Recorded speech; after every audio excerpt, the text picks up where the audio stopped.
guys, welcome back to my channel. If you are new here, my name is Eve Hemingway and I currently live in Saigon with my Vietnamese partner and my 3-year-old son. So in this video I'm going to talk about some of the techniques that me and my partner have used to raise our 3-year-old as a bilingual child.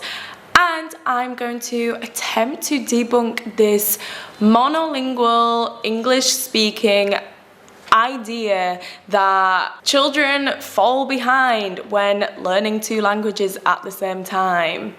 And the reason why I feel the need to talk about this is because before I moved to Vietnam, so many people questioned my decision because of the language barrier for my son, and he's either going to completely fall behind in academic studies because he's not going to understand the language, or he's going to completely forget about English and not know how to say any English when he comes back to the UK because, I don't know, somehow the language has been pushed out of his brain and replaced by Vietnamese.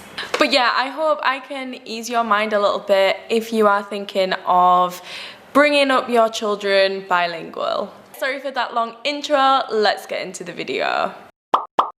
First of all, I want to provide you a little bit of context, especially if you're new to this channel. So me and my partner Eric were in a long distance relationship for the first 20 months of our son Edward's life.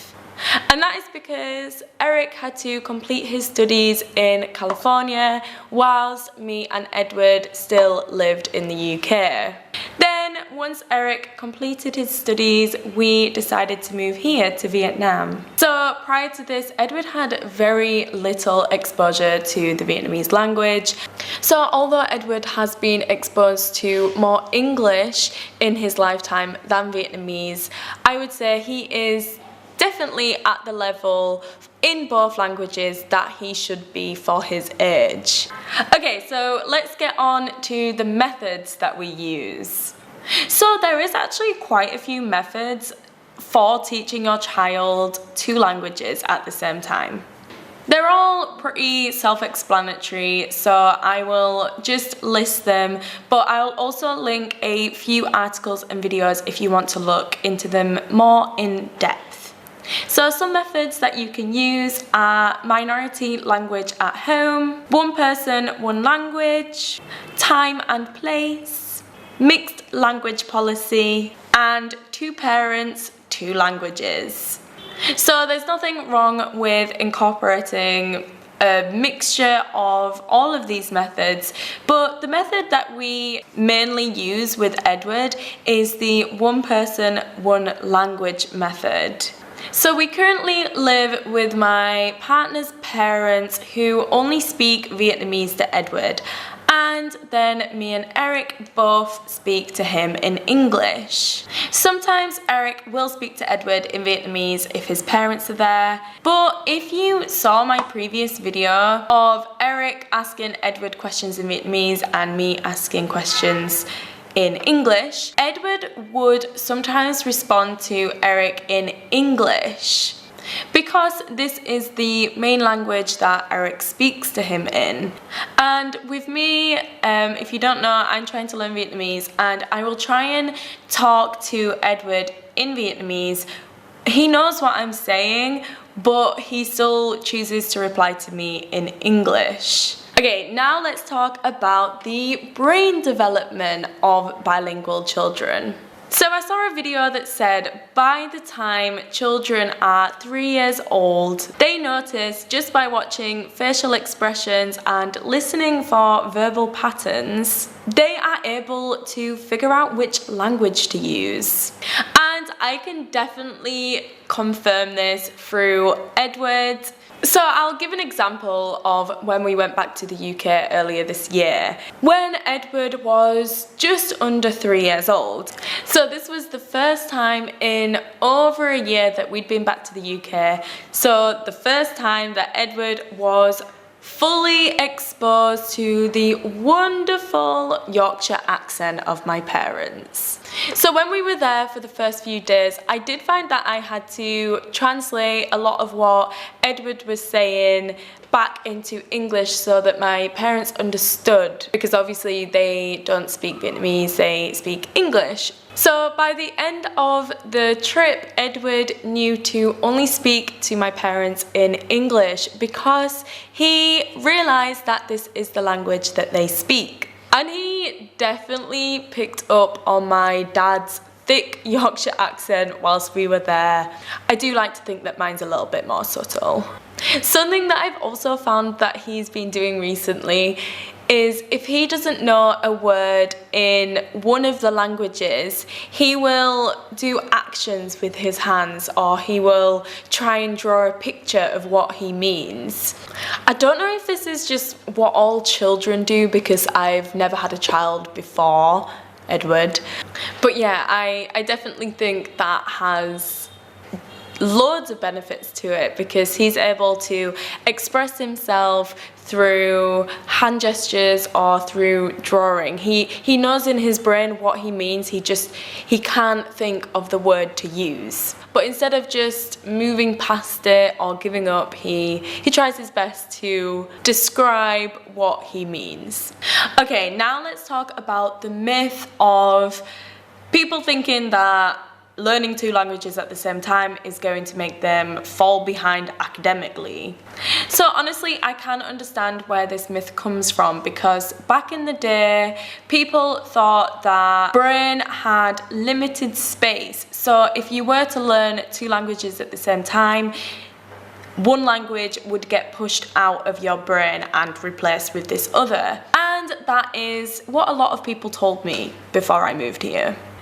But this has been debunked by so many studies. So rather than our brains pushing things to the side because there's limited space, actually we absorb information. We can also link this to when we do exams.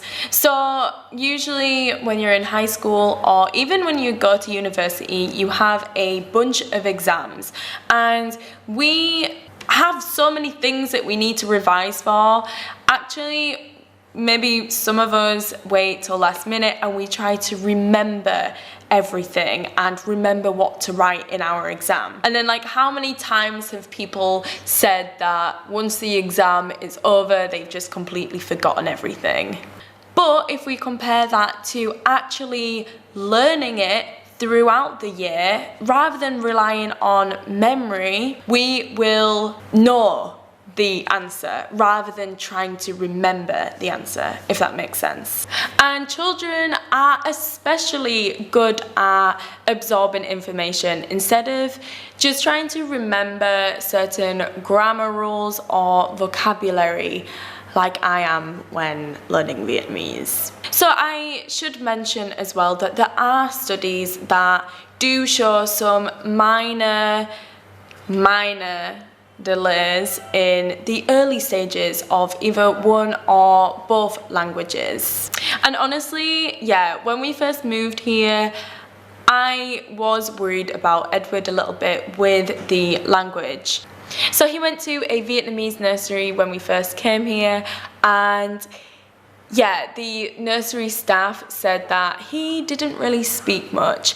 And also in social gatherings, like when we would have a party with Eric's family, we did find that Edward was so shy. There were other kids his own age and they were playing together, but Edward always wanted to stick with me and Eric.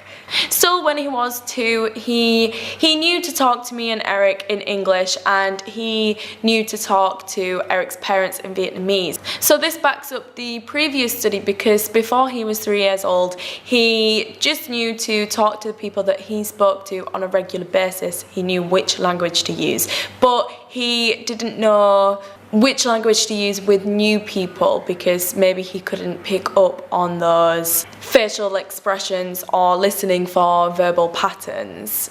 But now he's definitely past that stage. We really noticed this last week when we went to one of our family's birthday parties. There were a lot of people there. Some people spoke English, some people spoke Vietnamese. It was really nice to see that he wasn't this shy boy anymore. He knew which language to speak to people. And it should be pointed out that when there are minor delays, it is before they start school. It's before they're 3 years old, if they've been exposed to both languages. So overall, I believe that there is no proof that children who learn 2 languages at the same time, that they are going to lag behind academically. But yeah, basically this myth is just a load of rubbish, and it should not prevent you from teaching your child 2 languages. But yeah, let me know if you want me to go into more depth. Maybe I could give you some of my top tips on raising Edward as a bilingual child.